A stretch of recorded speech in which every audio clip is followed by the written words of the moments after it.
নমস্কার, আমি সায়ন। মনের ডাকবাক্সতে সকলকে স্বাগত জানাচ্ছি।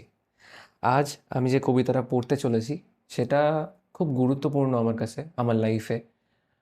কবিতাটা নিজের দিক থেকে গুরুত্বপূর্ণ নয়, কিন্তু যে সময় লেখা হয়েছিল তার জন্য কবিতাটা অটোমেটিক্যালি গুরুত্বপূর্ণ হয়ে গেছে। কেন? সেটা কবিতার শেষে আমি গল্পটা বলব। কবিতাটা শুরু করি। কবিতার নাম কেন। এটা আমি লিখেছিলাম 2017 সালে 18ই জুলাই।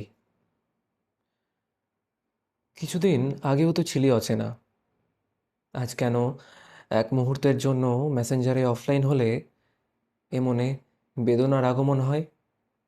কেন তোর ওই এসএমএসের নোটিফিকেশনগুলো আলতো করে আমার হৃদয়কে স্পর্শ করতে চায়? কেন তোর আর আমার কনভারসেশনের প্রতিটা মুহূর্ত মনের মধ্যে ভালোবাসার ছোঁয়া দিতে গিয়েও দিয়ে উঠতে পারে না? শুধু একবার বল কেন, কেন, কেন? এটাই কি ভালোবাসা? তো কবিতাটা এইটুকুই, ছোট ছিল।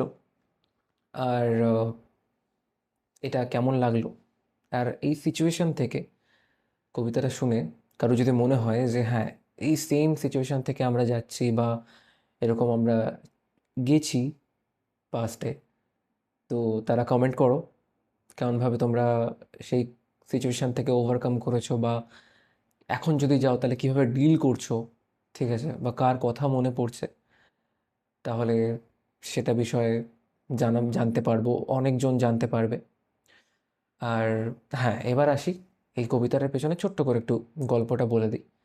এটা আমার প্রথম কবিতা বাংলাতে যখন লেখা শুরু করি। এর আগে টুকটাক লিখতাম, বাট সেগুলো আমার সংগ্রহে নেই। বাট কবিতাকে ভালোবেসে শ্রদ্ধা করে আবার পুনরায় শুরু করে, এটা আমার প্রথম লেখা। তো সংগ্রহে এটাই প্রথম, তাই জন্য এটা খুব ইম্পর্ট্যান্ট হয়ে গেছে আমার কাছে। আর এটুকুই আর কি এটার গল্প। এরকম আরও আরও কবিতা বা আরও গল্প শুনতে হলে আমি আরও অনেক কিছু আনতে চলেছি এই চ্যানেলে। তাহলে মনের ডাকবাক্সতে সাবস্ক্রাইব করে নিও যারা ইউটিউবে দেখছো, আর যারা ইনস্টা বা ফেসবুকে দেখছো তারা প্লিজ ফলো করে নিও। আর আবারও দেখা হবে। আজকের জন্য আমি সায়ন বিদায় জানাচ্ছি। টাটা।